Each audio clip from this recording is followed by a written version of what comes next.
اما بعد اعوذ باللہ من الشیطان الرجیم بسم اللہ الرحمن الرحیم انما یخشی اللہ من عبادہ العلماء۔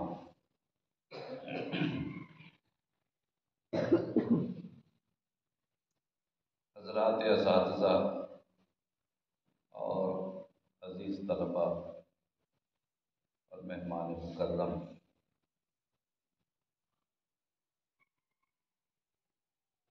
اللہ تعالیٰ نے ہم سب کو علم دین کی خدمت کے لیے یا علم دین کو حاصل کرنے کے لیے اللہ نے ہمیں چن لیا ہے۔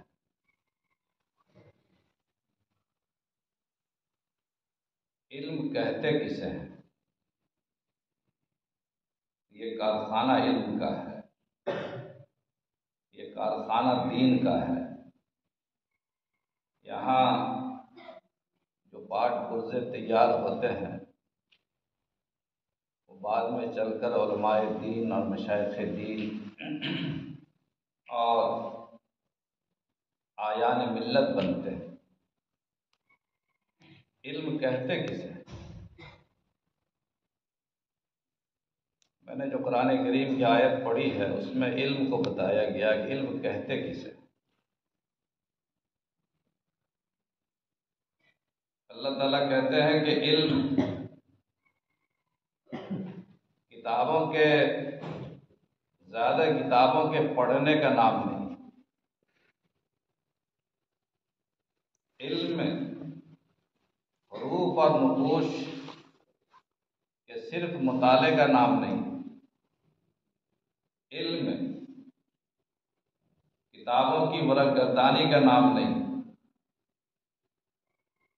علم کثرت روایت کا نام نہیں، علم اس نور کا نام ہے جو نور اللہ تعالیٰ انسان کے دلوں میں القا فرماتے ہیں۔ علم اس خشیت کا نام ہے، اس خوف خدا کا نام ہے جو انسان کو معصیت سے روکتا ہے۔ جب انسان برائی کرنے کے لیے تیار ہو جاتا ہے، آمادہ ہو جاتا ہے، یہ علم بیچ میں حائل ہو جاتا ہے اور کہتا ہے کہ تم عالم ہو، تمہیں یہ کام نہیں کرنا، تمہارا لباس، تمہارا وضع قطع، تمہاری زندگی کا اسٹائل، تمہارا مقام، جس جگہ رہتے ہو اس ماحول کی آواز یہ ہے کہ تمہیں یہ برائی نہیں کرنی چاہیے، تمہارا یہ مقام نہیں ہے کہ تم یہ کام کرو۔ اللہ تعالیٰ فرماتے ہیں کہ انما یخشی اللہ من عبادہ العلماء، اللہ کے بندوں میں جو علماء ہیں وہ اللہ سے ڈرتے ہیں۔ اللہ سے ڈرنے والے لوگ صرف علماء ہیں۔ جو علماء اللہ سے نہیں ڈرتے ہیں وہ علماء ہے ہی نہیں۔ اب جن کو اللہ تعالیٰ یہ خشیت عطا فرما دیتے ہیں وہ اللہ تعالیٰ چاہے گا تو انشاءاللہ وہ عالم کے مقام پہ پہنچ جائیں گے۔ علم دراصل اس خشیت کا نام ہے، اس آیت سے سمجھ میں آتا ہے۔ علم دراصل اس خوف خدا کا نام ہے، اس ذکر کا نام ہے، اس دل کی بیداری کا نام ہے، اس غفلت کے ازالے کا نام ہے، اس کیفیت خدا ترسی کا نام ہے جس کی وجہ سے انسان کو اللہ سے رشتہ مضبوط ہوتا ہے۔ اور جب اللہ سے رشتہ مضبوط ہوگا تو علم کا دینے والا کون ہے؟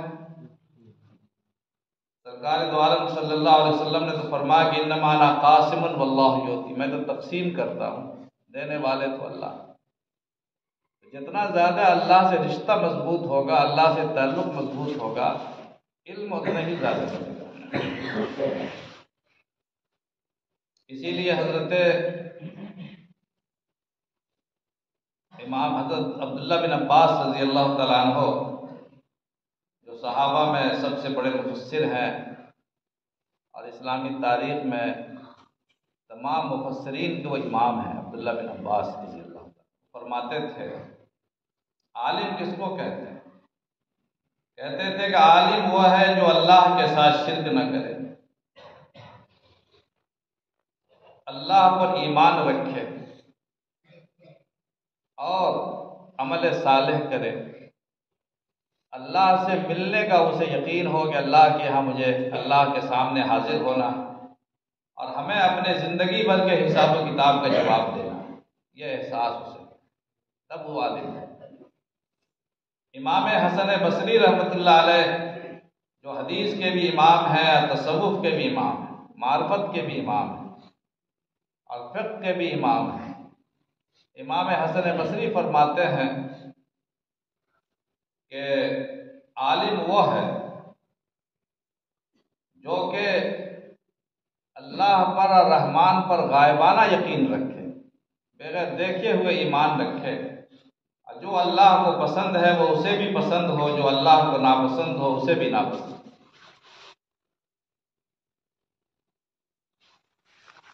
حضرت امام مالک رحمۃ اللہ علیہ فرمایا کرتے تھے ہمیشہ کہ علم کثرت حدیث کا نام نہیں ہے کہ ہم نے اتنی حدیثیں روایت کر دی، اتنی حدیثیں ہم نے نقل کر لی۔ اس زمانے میں حدیث کی روایت کرنے والے لوگ ہی عالم کہلاتے تھے، جو جتنی زیادہ روایتیں بیان کرتے تھے، جتنی زیادہ حدیثیں بیان کرتے تھے، اتنے بڑے عالم ہوتے تھے۔ تو فرمایا کہ علم کثرت حدیث کا نام نہیں ہے، علم ایک نور ہے جو اللہ تعالیٰ دلوں میں عطا فرماتے ہیں۔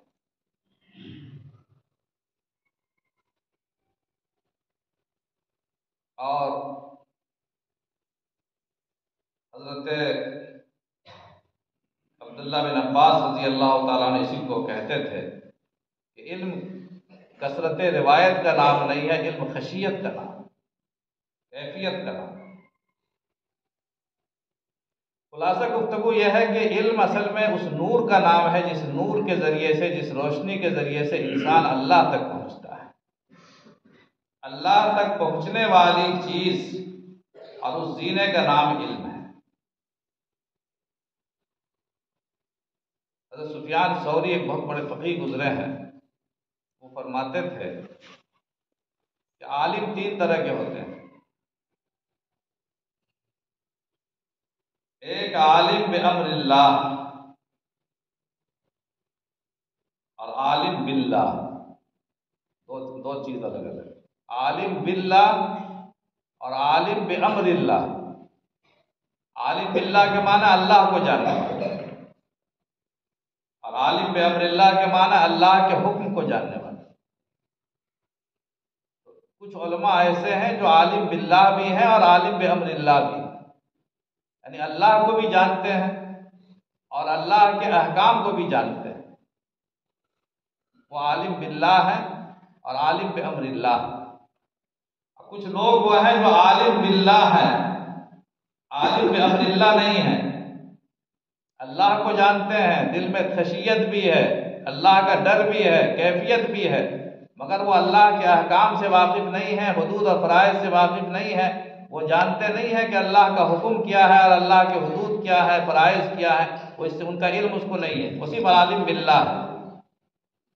اور کچھ لوگ وہ ہیں جو عالم بامر اللہ ہیں مگر عالم باللہ نہیں ہے، یعنی حدود و فرائض معلوم ہے، کتابیں سب یاد ہیں، مسئلہ مسائل سب یاد ہے، حدود یاد ہے، فرائض یاد، مگر اللہ کو نہیں جانتے۔ ایسے علماء کے دل میں جن کو صرف حدود کا علم ہے، مسائل کا علم ہے، فرائض کا علم ہے، مگر اللہ کا علم نہیں ہے، اللہ کی معرفت نہیں ہے، اس کو خشیت حاصل نہیں ہو سکتی۔ اس آیت کریمہ میں اسی بات کو بتایا گیا ہے کہ دوستو، عزیزو اور مسلمانوں، علم بھی حاصل کرنا ہے، امر اللہ کا، اللہ کے احکام بھی پڑھنا ہے اور اللہ کی خشیت بھی پیدا کرنی ہے۔ اگر امر الہی، علم الہی کے ساتھ ذات الہی کی معرفت نہ ہو تو خشیت پیدا نہیں ہوتی۔ اس لیے اللہ کا احساس اور اللہ کا استحضار ہر کتاب کے وقت، ہر سبق کے وقت، ہر کام کے وقت میں ہونا چاہیے انسان، اور اس کی ضرورت ہمیشہ پڑتی ہے۔ اسی لیے حضرت ابراہیم علیہ السلام نے اللہ تعالیٰ سے کہا، قرآن کریم میں ہے، اذ قال ابراہیم رب ارنی کیف تحیی الموتى، اے پروردگار مجھے آپ دکھلائیے کہ آپ مردوں کو کیسے زندہ کرتے ہیں۔ تو حضرت اللہ پاک نے فرمایا کہ اولم تؤمن، کیا تمہیں ایمان نہیں ہے، کیا تمہیں یقین نہیں ہے؟ فرمایا یقین اور ایمان سب ہے، ولکن لیطمئن قلبی، اطمینان قلب اور انشراح قلب اور خشیت کی جو کیفیت ہے، جو آپ کے ان مشاہدات کو اور ان تجربات کو دیکھنے کے بعد مجھے حاصل ہوگی، وہ مجھے حاصل ہو جائے گا۔ چنانچہ اللہ تعالیٰ نے وہ کیفیت ان کو گزروائی۔ معلوم ہوا کہ ایمان باللہ کے ساتھ، علم بامر اللہ کے ساتھ انسان کو علم باللہ کی بھی کوشش کرے۔ علم اصل وہی ہے جو انسان کو اللہ سے ملائے، اللہ تک پہنچائے۔ اور اب اس کی دو شکلیں ہیں ہمارے یہاں، ایک علم تشریع، ایک علم تکوین۔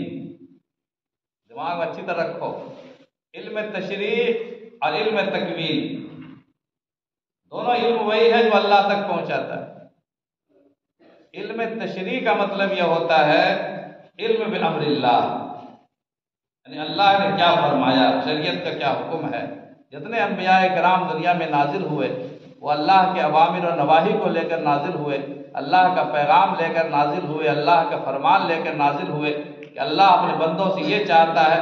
نبیوں نے آ کر کے اللہ کی ساری باتیں، سارے احکام کو دنیا کو سنایا، بندوں کو سنایا، جس کو کہتے ہیں علم بامر اللہ۔ اسی کا نام ہے علم تشریع، شریعت کا علم۔ مدرسوں میں جو پڑھایا جاتا ہے وہ علم شریعت، قرآن و حدیث، فقہ اسلامی، عقائد، تفسیر، یہ سب چیزیں کیا ہے؟ علم شریعت۔ جتنے انبیاء دنیا میں پیدا ہوئے، نازل ہوئے، وہ علم تشریع کو لے کر نازل ہوئے۔ سارے انبیاء علم تشریع، شریعت کو لے کر آئے۔ شریعت ہر حال میں مقدم ہے۔ شریعت کا فائدہ یہ ہے کہ شریعت میں انسان کو سوچنے کی ضرورت نہیں ہے کہ اللہ ہم سے چاہتا کیا ہے اور نہیں چاہتا کیا ہے، ہم کو غور کرنے کی ضرورت نہیں۔ اللہ نے بتا دیا کہ ہم آپ سے یہ چاہتے ہیں، نماز اس طرح پڑھو، ہم جانوروں میں یہ جانور تمہارے لیے حلال ہے، چیزوں میں یہ چیزیں تمہارے لیے حلال ہیں، یہ حرام ہے۔ اللہ نے سب کھل کر کے خود بتا دیا۔ جب متکلم خود بتا دے کہ میری مرضی یہ ہے تو سامنے والے کو سوچنے کی ضرورت ہی نہیں، مسئلہ آسان ہے۔ علم شریعت یہ سب سے آسان طریقہ ہے۔ اور علم تکوین جو ایک ہوتا ہے جس کے ذریعے سے انسان اللہ تک پہنچتا ہے، علم شریعت سے بھی انسان اللہ تک پہنچتا ہے، لیکن علم شریعت سے پہنچنا آسان ہے اور یقینی، اس میں خطرہ نہیں ہے گمراہ ہونے کا۔ علم تشریع کے ذریعے سے جو انسان اللہ تک پہنچتا ہے، اس میں انسان کے گمراہ ہونے کا خطرہ نہیں ہے، اندیشہ نہیں ہے، ہر حال میں اللہ تک پہنچے گا، کیونکہ یہ نبیوں کے معتبر ذریعے سے انسان کو ملتا ہے۔ اس لیے نماز پڑھ کر انسان اللہ تک پہنچے گا یقینی طور پہ، اس میں کسی گمراہی کا اندیشہ نہیں۔ اور دوسرا طریقہ ہے جس کو علم تکوین کہتے ہیں یا علم باللہ کہتے ہیں، جس کو اللہ کے ذریعے سے اللہ تک پہنچنا، کائنات خداوندی کے ذریعے سے انسان اللہ تک پہنچے، جس کو حضرت امام ابو حنیفہ رحمۃ اللہ علیہ نے اس طرح فرمایا کہ اگر اللہ تعالیٰ انبیاء کو نہ بھیجتے، نبیوں اور پیغمبروں کو نہ بھیجتے، تب بھی اللہ تعالیٰ نے ہمیں عقل عطا فرمائی تھی، ہم پر واجب تھا کہ ہم غور کرتے اور اللہ تعالیٰ کو ایک مانتے اور اللہ پر یقین کرتے۔ یہ امام ابو حنیفہ فرماتے تھے کہ انبیاء کو اگر اللہ نہ بھی بھیجتے تب بھی ایمان رکھنا اللہ پر اور اللہ کی توحید کا اقرار کرنا بندوں پر فرض تھا، اس لیے کہ عقل ہمیں دی ہے تو یقیناً پیدا کرنے والا کوئی ضرور موجود ہوگا۔ اس کو کہتے ہیں کائنات کے مشاہدے کے ذریعے سے اور اللہ کے مظاہر کو اور اللہ کے مشاہدات کو دیکھ کر کے انسان اللہ تک پہنچے، جس کو علم بتکوین اللہ یا علم بالتکوین کہتے ہیں، علم باللہ۔ اس میں انسان کو دھوکہ ہو سکتا ہے، کیونکہ آپ نے اپنے سوچ کر کے آپ کو پہنچنا ہے، غور کر کے پہنچنا ہے کہ یہ اس طرح کیا جائے گا، یہ اس طرح ہے، اس کا مطلب ہے کہ یہ وہاں تک پہنچتا ہے۔ اس میں کبھی آپ کے سوچنے میں غلطی ہو سکتی ہے، کبھی سمجھنے میں غلطی ہو سکتی ہے، اور اس کا اندازہ حضرت ابراہیم علیہ السلام کے اس واقعے میں ہے جو حضرت ابراہیم علیہ السلام نے لوگوں کو کر کے دکھایا، عملی طور پر کر کے دکھایا کہ جب ستارہ نکلا تو فرمایا کہ یہ کیا حاضر، یہ میرا رب ہے، کیونکہ اس قدر روشن تو کوئی ہو نہیں سکتا ہے۔ اب وہ ستارے کے ذریعے سے وہ خدا تک پہنچنا چاہتے تھے، لوگوں کو کر کے دکھانا چاہتے تھے، وہ تو خود پہنچے ہوئے تھے، نبی تھے۔ پھر جب ستارہ بھی ڈوب گیا تو کہا نا، جو ڈوبنے والا ہے وہ خدا نہیں ہو سکتا، پہلا فیصلہ میرا غلط تھا۔ یہ عملی یعنی سبق دے رہے ہیں، وہ خود اس یقین پر نہیں، ان کو تو یقین تھا، وہ تو پیغمبر تھے، مگر لوگوں کو سبق دے رہے تھے کہ تم نے جس چیز کی روشنی کو دیکھ کر، تم نے چمک دمک کو دیکھ کر، جس کی طاقت کو دیکھ کر، شکتی کو دیکھ کر اور اس کے پاور کو دیکھ کر تم نے مسجود اور معبود بنا لیا۔ ہر مسجود، ہر شکتی والی چیز اور ہر طاقت والی چیز مسجود اور معبود نہیں ہو سکتی۔ جب ستارہ ڈوب گیا کہا یہ میرا خدا نہیں ہو سکتا۔ پھر اس کے بعد جب چاند نکلا تو چاند کے بارے میں کیا کہا؟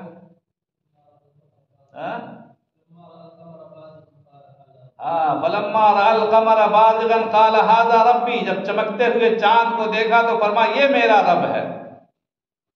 تو چاند کے ذریعے سے ربوبیت تک پہنچنا اور ذات الہی تک پہنچنا اور خالق اور مالک تک پہنچنا، یہ حضرت ابراہیم کا دوسرا مرحلہ تھا جو انسانوں کو سکھایا گیا۔ پھر اس کے بعد جب چاند بھی ڈوب گیا تو فرمایا کہ ڈوبنے والا خدا نہیں ہو سکتا، مٹنے والا خدا نہیں ہو سکتا۔ پھر سورج نکلا، فلما رأى الشمس بازغة قال هذا ربي، جب چمکتے ہوئے سورج کو دیکھا تو فرمایا کہ یہ میرا رب ہے، یہ بڑا رب ہے، یہ اصلی رب آ گیا۔ لیکن جب سورج بھی ڈوب گیا فرمایا کہ یہ بھی خدا نہیں ہو سکتا۔ یہ اشیاء کے ذریعے سے، مشاہدات کے ذریعے سے اللہ تک پہنچنے کی کوشش تھی، اور پھر بعد میں معلوم ہو گیا کہ یہ ساری غلطیاں تھیں، تمہارے سارے فیصلے پچھلے والے غلط تھے۔ معلوم ہوا کہ جو انسان تکوینیات کے ذریعے سے اللہ تک پہنچنا چاہتا ہے، جو انسان کائنات کے اندر جو مظاہر ہیں اللہ کے قدرت کے جو مظاہر ہیں ان کے ذریعے سے اللہ تک پہنچنا چاہتا ہے، اس میں کبھی انسان کو غلطی ہو سکتی ہے، لیکن جو نبیوں نے طریقہ بتا دیا، جو شریعت نے بتا دیا ہے یہ رضا کا راستہ ہے، یہ اللہ کی ناراضگی کا راستہ، اس میں کبھی غلطی نہیں ہو سکتی۔ اسی لیے قرآن کریم نے تکوینیات کے علم کی حوصلہ شکنی نہیں کی ہے، بلکہ حوصلہ افزائی کی ہے کہ اگر انسان کو ایمان حاصل ہو چکا ہو، اگر انسان کے پاس علم حاصل ہو چکا ہو اور اس کے بعد اس کو مزید کیفیت کی ضرورت ہے، تو اس کو ان چیزوں کا مشاہدہ کرنا چاہیے، ان چیزوں کا معائنہ کرنا چاہیے، ان چیزوں پر غور کرنا چاہیے کہ یہ چیزیں کیا ہیں اور یہ قدرت کے مظاہر ہیں، اس میں اللہ کی ربوبیت نظر آتی ہے، اس میں اللہ کی خلقت نظر آتی ہے، اس میں اللہ کی قدرت نظر آتی ہے۔ ان چیزوں کا مشاہدہ کرنا چاہیے، جیسے حضرت ابراہیم علیہ السلام نے اللہ تعالیٰ سے کہا تھا کہ مجھے آپ دکھلا دیجئے کیسے آپ مردوں کو زندہ کرتے ہیں، اور اللہ نے کو دکھلا دیا۔ تو جو سائنٹسٹ، اگر کوئی سائنٹسٹ، کوئی جغرافیہ کا ماہر، کوئی طبیعیات کا ماہر، کوئی میڈیکل کا ماہر، اگر انسان کے مطالعے کے دوران یا کائنات کے مطالعے کے دوران کوئی ایسی چیز دیکھتا ہے جس سے اس کے دل میں خشیت الہی پیدا ہوتی ہے اور وہ اللہ تک پہنچتا ہے، تو یقیناً یہ علم بھی اس کے لیے ذریعہ علم ہے، ذریعہ وصول ہے، اللہ تعالیٰ تک پہنچنے کا ذریعہ ہے، اس کی تردید نہیں کی جائے گی۔ قرآن کریم نے بے شمار جگہوں پر کائنات میں مطالعہ کا حکم دیا، نہیں دیا؟ الم تر الی ربک کیف مد الظل،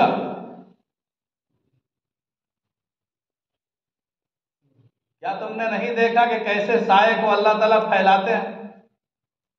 وَلَوْ شَاءَ لَجَعَلَهُ سَاكِنًا، اگر چاہتے تو سایہ ٹھہرا ہوا رہتا، کہیں آگے پیچھے ہوتا ہی نہیں۔ ثُمَّ جَعَلْنَا الشَّمْسَ عَلَيْهِ دَلِيلًا، پھر ہم نے سورج کو اس پر دلیل بنا دیا۔ کائنات کا مطالعہ، سائنس کا مطالعہ، سورج کا مطالعہ، سایوں کا مطالعہ، جغرافیہ کا مطالعہ، یہ ساری چیزیں ہیں، مگر انسان کو اگر پہلے سے ایمان حاصل ہے تو ان چیزوں کے ذریعے سے اسے معرفت حاصل ہے۔ افلا ينظرون الى الابل كيف خلقت، کیا دیکھتے نہیں اونٹ کی طرف کہ اونٹ کیسے پیدا کیا گیا؟ وَإِلَى الْجِبَالِ كَيْفَ نُصِبَتْ، پہاڑوں کو نہیں دیکھتے کہ پہاڑ کیسے کاٹ دیے گئے. وَإِلَى السَّمَاءِ كَيْفَ رُفِعَتْ، اور آسمان کو نہیں دیکھتے کہ کیسے اللہ نے آسمان کو بلند فرمایا. سب دیکھنے کو اللہ کہہ رہا نا. وَإِلَى الْجِبَالِ كَيْفَ سُطِحَتْ، پہاڑوں کو نہیں دیکھتے. وَإِلَى الْأَرْضِ كَيْفَ سُطِحَتْ، زمین کو کیسے اللہ نے بچھا دیا. یہ سب سائنس کی تعلیمی تو ہے، ان کے ذریعے سے انسان اللہ تک پہنچنے کو اللہ فرما رہا.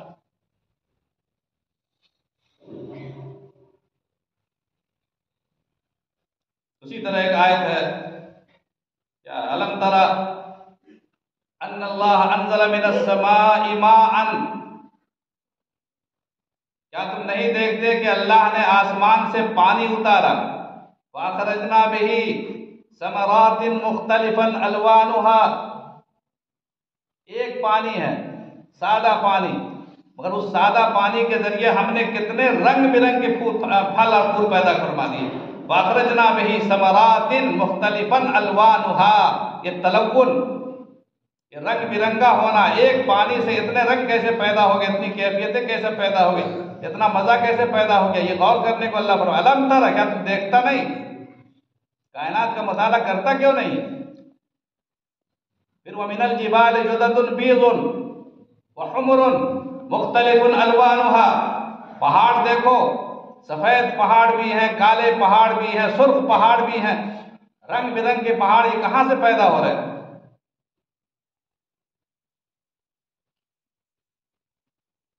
اور کیا وَغَرَابِيبُ السُّودُ وَمِنَ النَّاسِ وَالدَّوَابِّ وَالْأَنْعَامِ مُخْتَلِفٌ أَلْوَانُهُ، انسانوں کے رنگ دیکھو الگ الگ، جانوروں کے رنگ الگ الگ، زمین پر رینگنے والے جانوروں کے رنگ الگ الگ، چوپایوں کے رنگ الگ الگ. ایک خدا ہے، ایک پانی ہے، ایک نطفہ ہے، اسی ایک نطفے سے کتنے رنگ برنگ کا انسان پیدا ہوتا ہے. نطفہ کا رنگ تو ایک ہی. یہ سائنس کا مطالعہ نہیں ہے، کائنات کا مطالعہ نہیں ہے، یہ میڈیکل سائنس نہیں ہے. اس کے ذریعے اللہ فرماتا کیوں تم نہیں دیکھتا. اب اسی آیت میں نے وہ آیت جو پڑھی ہے اسی میں ہے وَمِنَ النَّاسِ وَالدَّوَابِّ وَالْأَنْعَامِ مُخْتَلِفٌ أَلْوَانُهُ كَذَلِكَ إِنَّمَا يَخْشَى اللَّهَ مِنْ عِبَادِهِ الْعُلَمَاءُ. اسی آیت میں ہے یار جو میں نے آیت پڑھی. اسی طریقے سے جب انسان غور کرتا ہے تو اللہ کی خشیت دل میں پیدا ہوتی ہے، اور وہ کیفیت پیدا ہوتی ہے، وہ نور پیدا ہوتا ہے جس نور کے ذریعے سے انسان اللہ کا مطالعہ کرتا ہے. تو معلوم ہوا کہ اللہ تک پہنچنے کا ایک ذریعہ وہ بھی ہے کائنات کا مطالعہ بھی ہے. تو اگر سائنس کے ذریعے سے، انسانی تخلیق کے مطالعے کے ذریعے سے اور مظاہر قدرت کے مطالعے کے ذریعے سے بھی انسان علم تک پہنچے، اللہ تک پہنچے، تو وہ علم بھی غلط نہیں ہے، وہ علم بھی صحیح ہے، بشرطے کہ صحیح راستے پر انسان چلے. لیکن خطرہ یہی میں نے جو بتایا کہ جو شریعت کا راستہ ہے وہ آسان راستہ ہے، اس میں گمراہ ہونے کا کوئی اندیشہ نہیں ہے. اور جو راستہ یہ خود سے مطالعے کا راستہ ہے اس میں گمراہ ہونے کا اندیشہ ہے. اگر انبیاء کی رہبری میں، علماء کی رہبری میں، شریعت کی رہبری میں اگر اس کو طے کیا جائے تو انشاءاللہ یہ علم بھی ہمیں اللہ تک پہنچائے. وآخر دعوانا ان الحمدللہ.